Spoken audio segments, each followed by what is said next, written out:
Let's go. Right, moving on to the next item on our agenda, which is age-friendly borough. And Cllr Cryan, who's come to speak to us, isn't here at the moment, so I should have checked before I went. She's going to be back in a moment, so here she is. There we go. No, don't worry. And Councillor Flynn as well. Tom should know better. So, Cllr Cryan, if you would like to come forward, and thank you very much for coming. So, as you know, what we're doing is checking in on and doing some scrutiny on our progress as a borough and as a council on making sort of an age-friendly borough, which is clearly one of the promises that was in the manifesto, and we wanted to get a bit more detail on that. The paper that's been submitted was really useful, and some of that stuff I wasn't aware of, so it was really, that was appreciated. But we want to kind of dig into that a little bit more now. We realise this is an opening session on this, and also that you are relatively new in post and taking over responsibility for this. We wanted to get some ideas about how you see this moving forward as well. And just as with the last session, what we'd like to do is just give you just a few moments just to talk us through how you see this issue, and then we'll go into questions. So over to you. Yeah, no, of course. I basically went at the beginning of the journey on this. There's a few things that started. I am getting briefings on everything within it so that we can move it forward. But yeah, you're right. It's one of the things that we have to say to do to become an age-friendly borough, and I think it's really important. And by age-friendly, I think it's really important that we get everybody involved with all ages in the community. So we are going out to consultation very shortly. We're looking ideally at people in their 40s and over, because when you get to your 40s you do start thinking a little bit more about retirement and what you want to do when you're older. But I do think it's really important we also listen to the views of younger people about how what they see an age-friendly borough as well. So that's going out to consultation over the summer. So hopefully once we've got results of that, I'd like to come back again and present to you at that time. We've recently, as I said, we joined the World Health Organization Global Network of Age-Friendly Cities. That was actually confirmed middle of last month, so we're the first borough in London to actually get that accreditation. Right. I've also now said that yes, we are going to go to the Dementia-Friendly City accreditation as well, so that's in the pipeline. We're applying for that as well, so we become a Dementia-Friendly City. We're looking at being a Dementia-Friendly borough. And one of the things we want to do is make sure that all members become dementia friends, but also looking at potential of all frontline staff as well within Southwark becoming dementia friends. So I think it's really important that all staff recognise the signs of dementia with people that they deal with and how to help them and support them through that as well. So that's one of the things that we're looking at, and that I'm really keen to roll forward as well as we go along on that as well. Yeah, we've got quite a lot of things in place. We've got silver server IT sessions, we've got the Southwark Home Libraries, the swimming gyms have just launched, and I hope, we're looking at, and I know Councillor Hargrave's looking very carefully at the number of enrolments, especially around, the over 60s, and also then looking at the usage of that as well, not just the enrolment, but also, to the people who are actually using that as well. The assisted technology is going to be coming in for over 85. We're also together with Land Solution. We've got our winter wellbeing programme, which helps them more vulnerable and older residents stay safe and well in their homes, which I think is really important, because I think when you're looking at people's wellbeing, it's really important people stay familiar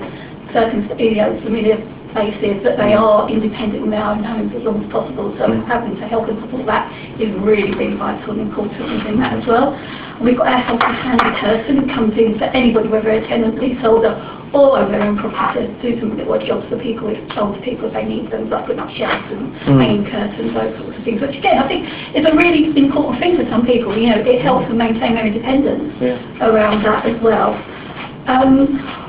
We are looking, obviously, to looking at employment for those people over 50. That's an area where we do, I think, need to do more work. The over 50s has been hit hard with a recession, and that is it's not just in Southwark, but I think across London, that is the age group where they are finding it harder to get employment. For a number of reasons, as I said, they have been more likely hit by recession. People of that age tend to have just specific skills that may not be matched in other roles. So that's something we're looking at, how we can get more work opportunities to that age group as well amongst that. We also place for a centre of excellence. That again, I haven't been briefed on how we are on that. I know that Cllr Road is not going to be where it is. It's ideally going to be, it's found not to be the best location. We think it might be Queen's Road now, but I'm waiting to be briefed on that one as to whether it's going to be Queen's Road as it is or whether a total regeneration of that. But again, that's really important we get that right. So it's looking at how we do that and do that in a way that's best for service users there as well.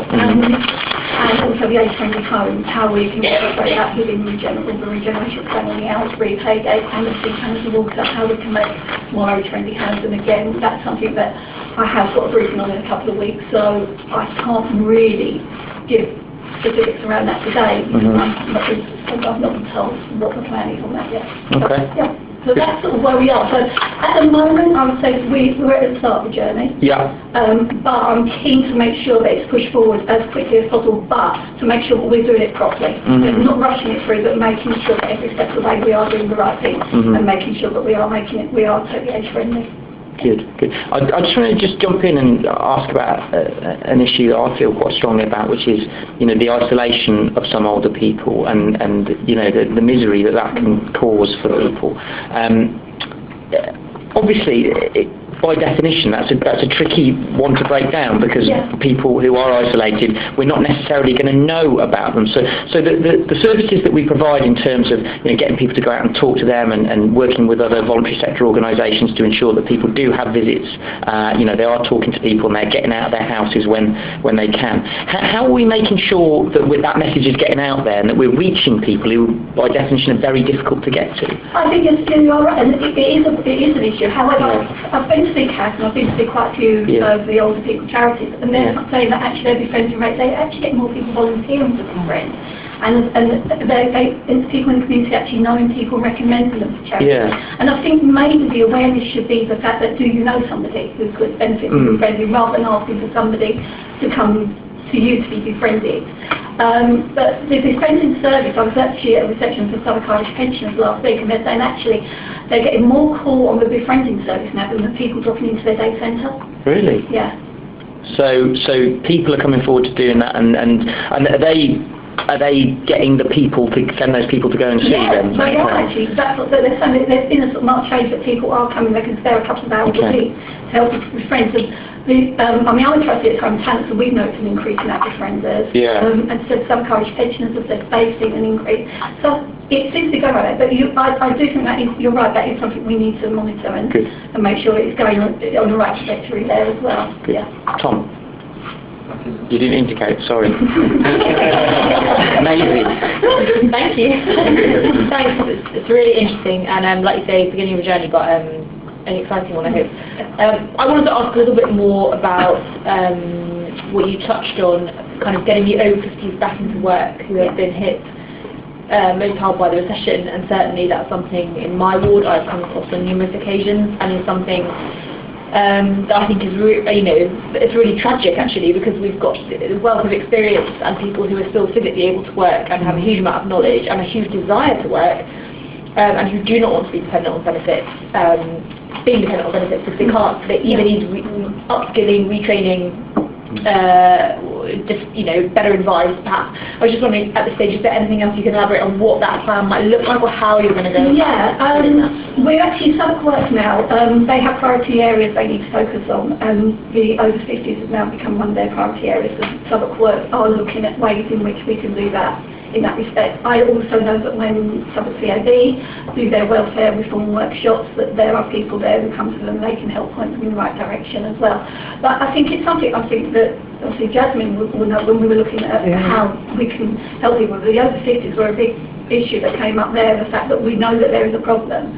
And we know the issue. And I think it's also talking about how we can change the culture of employers, because although employers are not supposed to be ageist directly, there is still that mentality that, it's harder to get a job if you're older, and it shouldn't be, and it's not right, but there are ways around, and I don't know if it's about going into employers and changing that mindset and looking at maybe apprenticeships for older people as well. But apprenticeships aren't just for young people, but, they're for all age groups as well. So, because we tend to think of apprenticeships as the 18 to 25-year-olds, but it could be any age. You can be an apprentice at any age, and maybe that's looking at sort of say to employers, have you thought about taking on older apprentices to get people those skills and upskills to be able to take the job on? Okay, thank you. Johnson, who did indicate. Thank you, Cllr Cryan, as well. And it's really good to hear that we're progressing so greatly in terms of being age-friendly. A couple of questions. Working with charities, I know you mentioned that we have fantastic relationships with some charities, and was wondering, in terms of your future plans and future progression for the year, how do you feel our relationship with them developing, and how is our relationship? Are we funding a lot of them, or are we not funding? How is that relationship developing? Secondly, as I'm sure all members will probably have similar experience,